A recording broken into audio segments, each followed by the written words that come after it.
Hello there, my name is Noah Mastry. I'm a 3D technical artist currently working at Facebook AI Research, and I'm making this video to showcase my process for getting the most out of Fatal Solitude.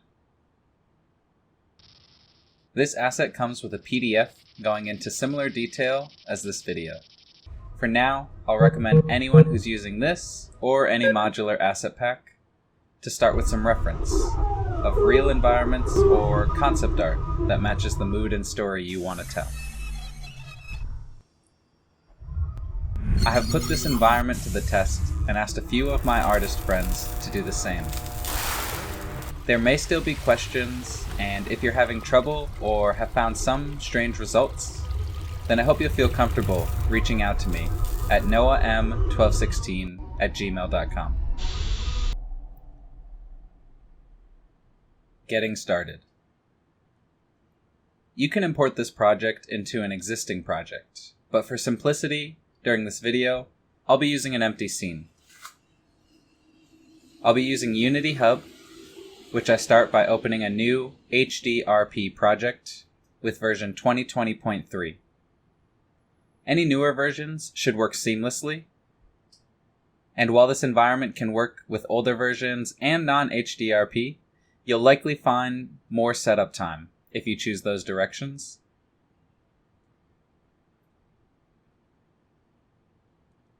With the new Unity scene open, I open up the Package Manager window and sort my assets by recent.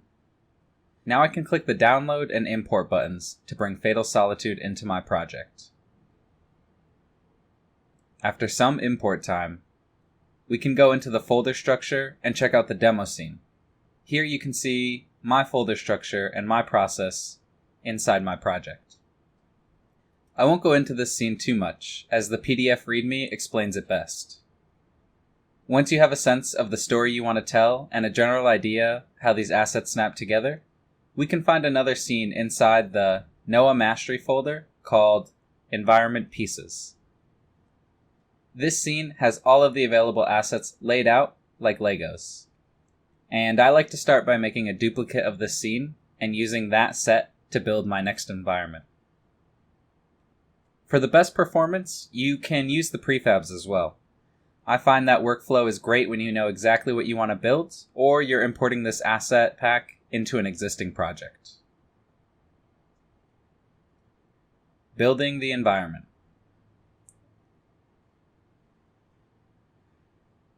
Now that we have our new scene, or your existing scene, and a reference or idea how we want the final project to look, I start by opening up the grid settings under Edit, Grid and Snap Settings. I like to dock that window for easy access. I set the size to 3 and the move to 1.5. And anytime I drag the assets, I hold the Control key to lock the assets to the grid. On Mac, it should be Command.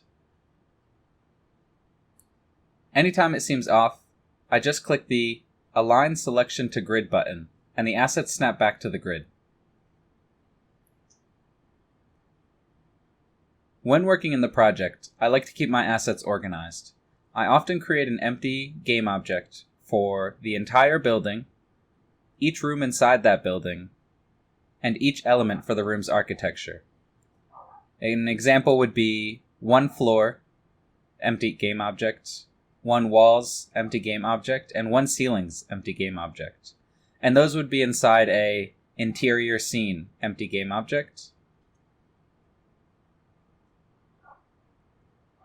I start with one or two of these empty game objects, and then start dragging in duplicated assets and prefabs. In this video, I start with the walls.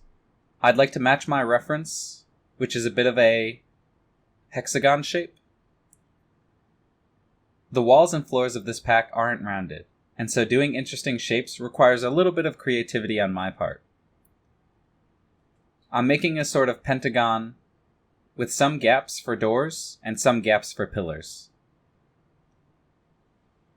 After I get a good sense for the walls and the pillars, I go into the floors to set up a walking space that works for this environment. I follow that by some doors, hallways, and open spaces. First lighting pass.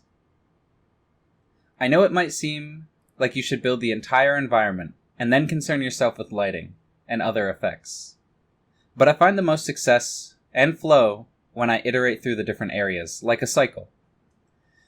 Because our most valuable environment shapes are in, I like to then start with my HDRI environment, some basic lighting, and some simple post-processing.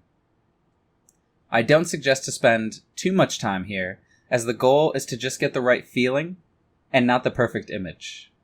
That will come later.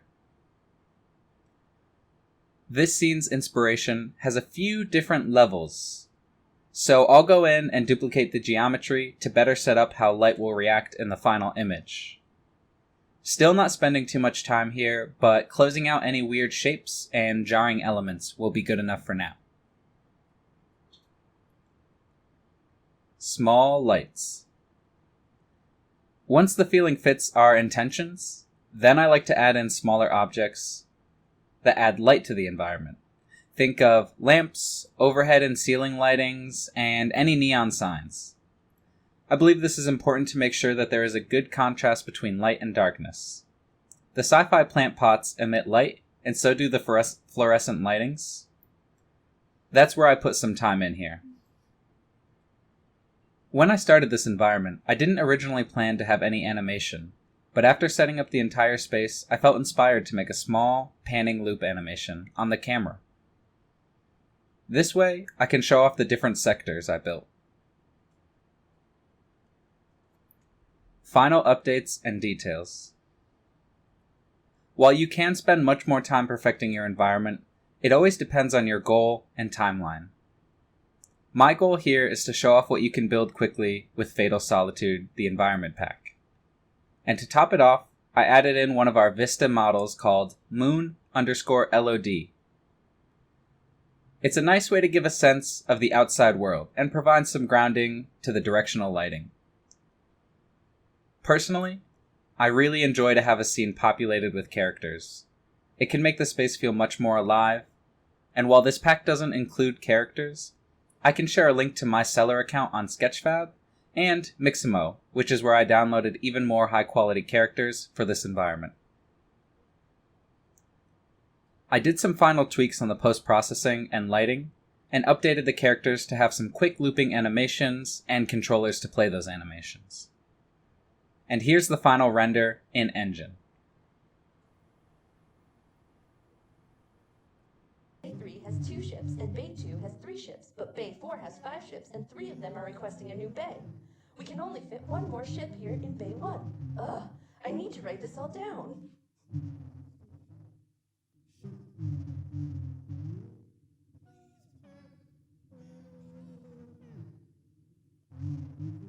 I think this process is one of many ways of building an environment with this kit. If you have performance questions, troubleshooting concerns, or just some general topics you're curious about, then I welcome you to email me at noahm1216@gmail.com. Thank you, and take care.